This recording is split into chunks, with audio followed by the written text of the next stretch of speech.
بود کرد.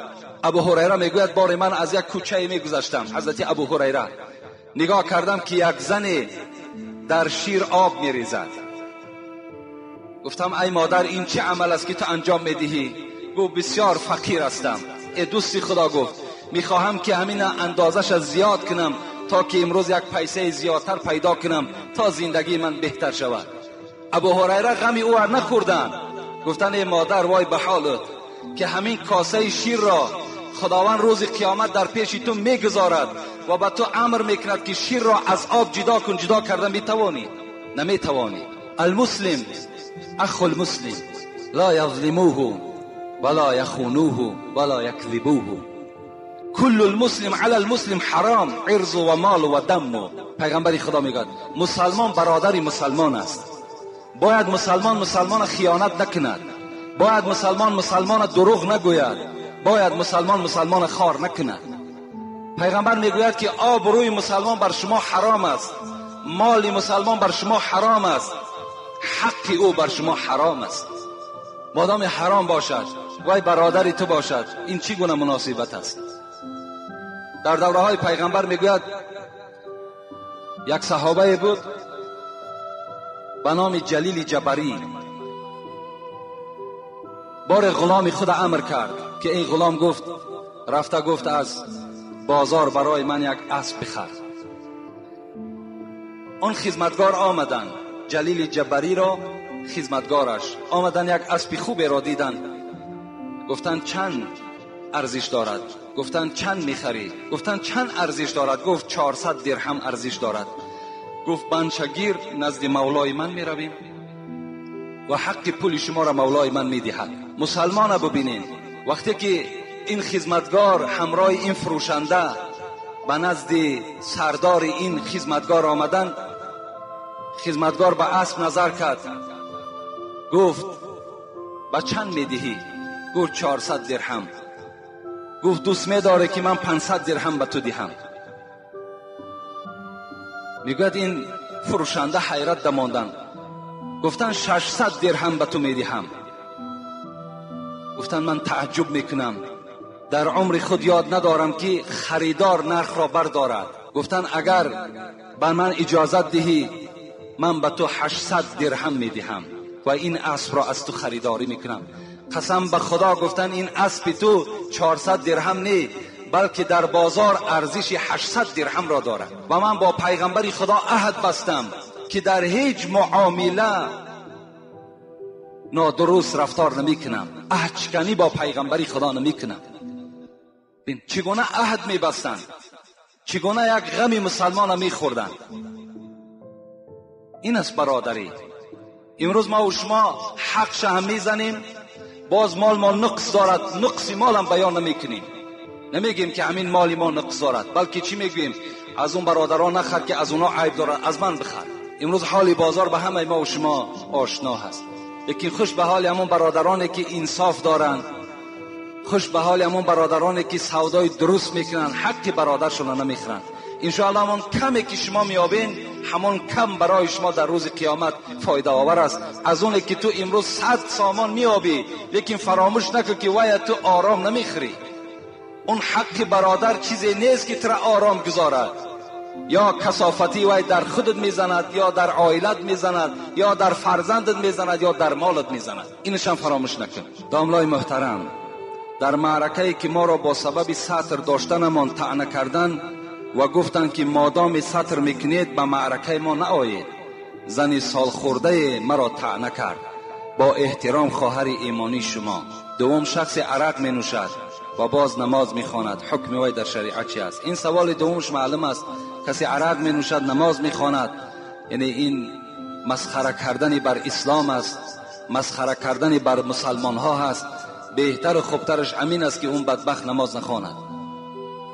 یعنی ببین خداوند در قرآن میگوید قد افلح المؤمنون، به تحقیق نجات یافت. سوره مؤمنون به تحقیق نجات یافت مؤمن ها، همه مؤمن ها نه. کدام مؤمن ها؟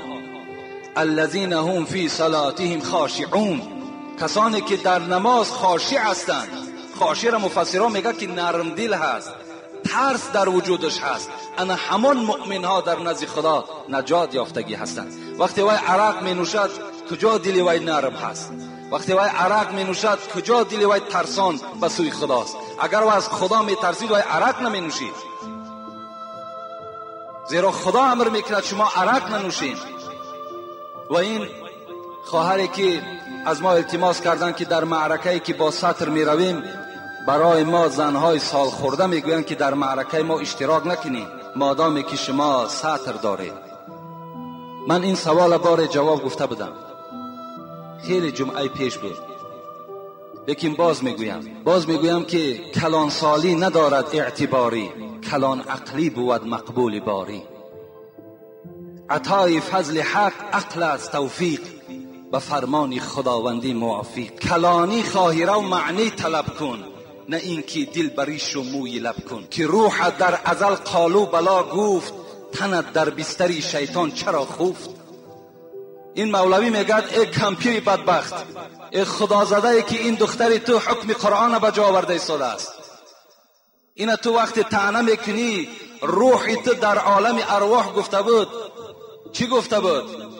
گفته بود خدا گفته بود که الستو بربکم، آیا شما نیستین ای مردم بندگان من؟ قالو بلا، تو گفته بودید بله من بنده تو هستم. امروز چی شد؟ میگد مولوی که تنت در بستری شیطان چرا خوف؟ چرا امروز تو پیرو شیطان شدی؟ اون وسواسی که اون کمپیرها و اون موسفیدها و اون جوانهایی که برای دخترهای با سطر این گونه ملامت ها میکنن، این وسواس شیطان است که در وجود این کمپیرها جایگیر کرده است. تا جایی که دعا کنی در حقش که خوش به حالت دختر عزیز که این کار خیر انجام دادی و خودت از همین دخترت عبرت گیری، از همین خواهر عبرت گیری. این کلمات مانده، این راه مانده، تو طعنه میکنی.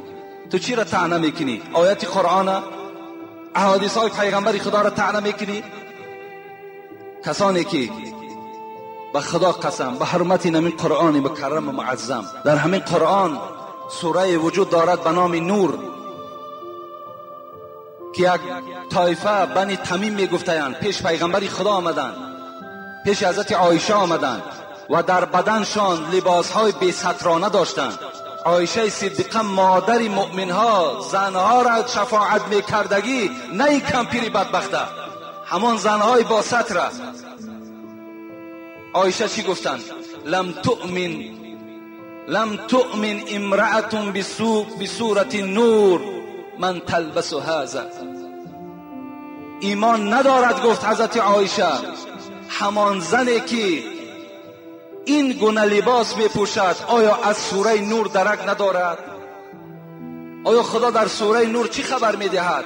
می گوید باید که زنها با ستر باشند، زنها باید بالای سر روی مال داشته باشند، پیشهای بری بسته داشته باشند، پاچه های دراز داشته باشند، آستین های دراز داشته باشند. این حکم خداست. کسانی که با این سخنها پیرو میشن قسم به خدا آنها از شیطان دیده بدتر هستند. چون این نقل است اندر ساعت نور. لیکن من به این خواهرها چی میگویم؟ میگویم حضرت مولوی بسیار یک تسکین خوب دادن. گفتن محبان خورده صدسنگ ملامت، تو کی میمانی ای سالک سلامت. این دوستان خدا چی جفاها کشیدن. این زنهای راه اسلام در حالت سطر داشتن، در حالت دعوای اسلامی اونها به شهادت رسیدن، چه عذابها کشیدن. تو میگوید وقتی که با سطر میگردی تو به طعنه میمانی؟ نه، به طعنه نمیمانی. تو را اینها سنگ میزنن، تو را اینها ملامت میکنن. به ذکر حق کسی که کرد آهنگ، ز هر سو نوکری شیطان زند سنگ. اگر کسی در راه خدا رفتار دارد، گفتار دارد و از هر طرف شیطان نوکارا شاگردهاش سنگ میزنند. ز هر سو میجکد سگ بر سری راه، نظر بر سگ مکن رو سوی الله. حضرت مولوی میگوید این کمپیرها و این موسفیدهایی که شما را این گونه طعنه میکنن، اینها سگان هستند که میجکن، لکن تو بجکیدن این سگها از راه نمان. تو سطر تا کردن بگیر. هرچند که گردن با حیا، آبی که بی سرپوشه هست بی شبهه کی نوشد ورا. زنهایی که اگر سطر ندارن مثل همون ظرف‌های که آب میگیرن سرپوشه ندارن مثل انمون هستند. آبی بی سرپوشه وای مکروه است، وای دیگر نه طهارت میکنه نه خورده میتواند. زنی که حیا ندارد، زنی که ستر ندارد، وای همچون یک زنی مکروه است، یک زنی بدبخت است. این امر خدا است، این ما پشانده نمیتوانیم. پیغمبر خدا میگوید المرأة عورتون، زن خودش عورت است. بین لعن الله الناظر والمنظور الیه، لعنت کند خداوند با آن مردهایی که به سوی این زنهای بی ستر نظر میکند، یا لعنت کند پیغمبر خدا گفت زنهای را که تمام مردم نگاهشان بالای خودشان حواله میکنند. این زنهای بی ستر را پیغمبر خدا گفتن لعنه الله، خدا لعنتشان کند. اینا در لعنت خدا گرفتار هستند. این سخن نه حاجی است نه شیخ است نه بافته. اینجا یک برادرم سوال کرده است که میگویند که همین سطر ما را طعنه میکنند که این سطر از ایرانیا هست، این سطر از افغان هاست. این نه از ایرانی است نه از افغان هاست، این نه ساخته ملا هست نه ایشان است نه شیخ است. این آیت قرآن است، این حدیث های پیغمبر خداست. قدرت نداری برای مهیا کردن خواهر و مادر رو طعنه نکن، بلکه افسوس بخور، بلکه پشیمان شو که چرا من قدرتی ندارم که زنی من با ستر گردد. پشیمان شو که چرا خواهری من بی ستر است. این ده پشیمان شو، طعنه نکن. طعنه میکنی خداوند انشاءالله زبان تا بریده میکنه. السلام علیکم استاد عزیز حاجی مرزا، خداوند عمر شما را 100 ساله کنه و فقط در راه خدا خدمتگار باشید و فقط حقیقت را بیان کنید. از روزی که شما امر معروف میکنید خیلی بهبودی ها در جوان پسرها و دخترها پیدا شده است و ما با شما افتخار داریم. من چند بار در خانه امان مهمانهای رهدوری را قبول کردم که خاصه برای دیدن شما آمده بودند. اکای حاجی، من سوالی دارم. بعضی از جوانهایی که زن دارند نزد یکدیگر خانه‌داری‌هاشان را خبر می‌دهند و آنها نماز جمعه می‌خوانند. آیا گناهگار نمی‌شوند؟ التماس جواب درست و پرره گویید. یعنی این برادر از ما سوال کردند که بعضی از جوان دخترها و جوان پسرهایی که خانه‌دار هستند خانه‌داریشان در بین یکدیگر حکایه می‌کنند. یعنی چگونه با زنهای خود هم خوابه می‌شوند، چگونه با شوهرهای خود هم خوابه می‌شوند، اینها را بین یکدیگر حکایه می‌کردند. آیا این گناه است یا ثواب؟ پیغمبر خدا میگوید، گوش می‌اندازیم که حدیثی هم مسلم است هم ابو داود است. ان شر الناس منزلة عند الله یوم القیامة الرجل یفض الى المرأة و تفض الیه ثم ینشر سرها. پیغمبر خدا گفتند بدبختترین و بدترین مردها و زنها همان مردها و زنهای هستند که کار شب خود در بین یکدیگر حکایه میکنند. اینها بدبختترین و پسترین زنها و مردها به حساب میروند که نزد یکدیگر از خواب و خیز خود باز حکایه میکنند. باور که از این بی حیایی وجود ندارد. نخواد که مثال مرد در پیش یک مرد دیگر چگونه با زن خود خواب میکند حکایه کند. این بی حیایی است. نخواد زن در پیش زن با شوهر خود چگونه هم خوابه میشود حکایه کند. ابو هریره میگوید بار پیغمبر خدا نماز خواندند و بعد نماز که در مسجد میگوید زنها هم بودند مردها هم بودند. پیغمبر پشت کرد، میگه پشتشان به طرف محراب گردانیدن، روی به سوی مردم گردانیدن، مثل که من با شما نشسته هستم. گفتند ای مردهای امتی من، آیا در بین شما مردهای وجود دارد که همخوابگی خود در بین مردها حکایه کنند؟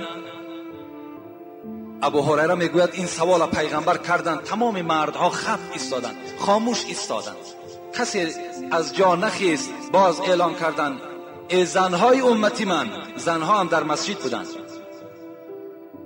ای زنهای امتی من، آیا در بین شما کسانی هستند که چگونه با شوهرهای خود خواب میکنند در بین زنها حکایه کنند؟ میگوید ابو هریره میگوید از بین دخترها دختری کعاب سری زانو خیست و گفت ای پیغمبری خدا، قسم به خدا که در بین زنها، گفت زنهای وجود دارد که سیری خدا همخوابگی خدا در بین یکدیگر حکایه میکنند و قسم به خدا در بین مردها هم وجود دارد. گفت پیغمبر گفتند اگر گفت این معامله در بین شما باشد تصور کنید که مثال شما به چی مانند است؟ به مثالی که شیطان در بین راه با زن خود همخوابه می شود که تمام مردم آنها را نگاه می کنند، چند قدر گناهگار می شوند. انم شباهت شما، تشبیه شما، مثال شما مثل همون شیطان نر و شیطان ماده است. گفت بسیار بد است، بسیار ناخوب است که انسان سیری خدا، همخوابگی خدا باز در بین یکدیگر حکایه میکنند. بسیار کار نادرست است. آخران جواب انشاءالله میگوییم، بعد دعا میکنیم. السلام علیکم داملای عزیز و مهربان، اکای حاجی میرزا مراد. من یک مخلص دائمی شما میباشم که نماز جمعه را در مسجد شما میخوانم. از شما خواهش دارم با این سوال من جواب درست دهید. من از ماه ایون سال گذشته صاحب $800 شدم. تا امسال این پول زیاد هم شده است. میخواستم زکات این را همین ماه بدهم و یک دادر دارم 4 سال می باشد که بیماری پادرد یعنی رادیکولیت است. او طالب علم مسجد داملا محمد الله می باشد. من زکاتم را به او دهم می شود. در یک خانه زندگی میکنیم. در آخر از شما خواهش دارم که در حق او دعا کنید الله به او شفا دهد. التماس. تا اینجا در باز یک جواب یک سوال دیگر در باب ناس و سیگارت گفته است. انشاءالله ما جواب اینها را گفته بودیم که از پشت ناس و سیگارت یک آدم میگوید در راه همون گیری همون سیگارت در دادن شده است و سر خود پس در حالت ماشین هی کردن که یک کودک زده است. یعنی این جوان میگوید که من همینجا کثافتی ناس و سیگارت حس کردم که همان سبب شده این کودک زیر ماشین ماند. البته ما از کثافتی ناس و سیگارت به شما خبر داده بودیم که هیچ نیکبختی برای شما ندارد. لیکن سوال اولی که زکات برای دادر خود دهد، البته اولا و افضلم همین است که همین برادر همون زکات خودش با همین دادری که بیمار است به این دهد تا که وی رفته تبابت کند. انشاءالله این ده ثواب زیاد میگیرد. یعنی بین دادر و بین اکا، بین خواهر و بین اپا، بین دادر و بین خواهر و اپا، یعنی دادن زکات، عشر، صدقه فیتر جایز است. لیکن دادن زکات و صدقه فیتر و عشر بین پدر و بین فرزند و بین فرزند و پدر و مادر جایز نیست. بین دادر و خواهر و اپا یعنی زکات هاتون شما میتونین که دین. امروز از همه ده باز افضلتر برادرایی که به دولت هستین، شما آگاه باشین که امروز در کولاب میخواهند که یک کلیسای بنا کنن.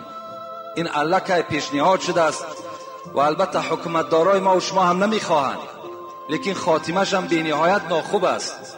در یک خانه تصور کنید که یک برادری تو نصرانی می شود و تو اسلامی هستی، شما دیگر در یک خانه زندگی کردن نمی توانید. کار کنید برادرهایی که با دولت هستین، از سر 100 سامانی در یک ماه گذر کن. برای یک همسایه دو همسایه فقیر و بیچاره‌ای که داری، برای همون یک قابچه‌ای که یهودی میدیهش یک قابچه آرد است یا یک کیلو روغن است که همه با پر میکروب است. همه ما و شما را کسلی کردیم، روز بیماری کرد. همونها را شما خود خرید کنید، در دست همون بیچاره ها دهین. خب برکت دیدین. برادر حاجی رجب علی این محله ما وکیل بودن، قریب 300 سامان همینجا جدا کردن، از همین با دولت های محله جمع کردن، قریب 20 نفر خواجگی همین محله را تقسیم کردن. باز انشاءالله من این طلب دارم و آرزو دارم و در خاطر و در خواهش این برادرم هست که این ما بردوام میکنیم. این کم هم که باشد دادن در کار. خدای مهربان عاقبت همه ما و شما را به خیر بگرداند، مراد و مطلب های ما و شما را خداوند حاصل بگرداند. ما اینجا چند برادرهای دعا طلب هستند، یعنی میخواهم که در حقشان دعا کنیم. اینجا یک برادر فردوس که روز آمده بودن اینجا یک مبلغی گذرانیدن که تا که برای بعضی تعمیرهای همین داخل مسجد صرف کنید و از ما دعا طلب کردن. خدای مهربان این خیر احسانش به درگاهش مقبول بگرداند، مرادهاش خدای مهربان حاصل بگرداند و هر مشکلاتی که دارد خداوند مشکلاتش آسان بگرداند. و بابای ادریس که ما در جنازه اشتراک کردن توانستیم در دهنه، پدر برادرمان شمس الدین از دنیا گذشته بودن این هفته، و اکی فیض الله فرزندشان الحال یعنی صدقات کردن که در حق پدرشان دعا کنیم. از همین محله ما اکی فیض الله هم گذشتن و اکی عبدالله تاقی فروش که فرزندهاش در یعنی نمازهای جماعتی ما و شما اشتراک دارن، برادر خیرالله این یعنی اکا هم از دنیا گذشتن و فرزندهاش دعا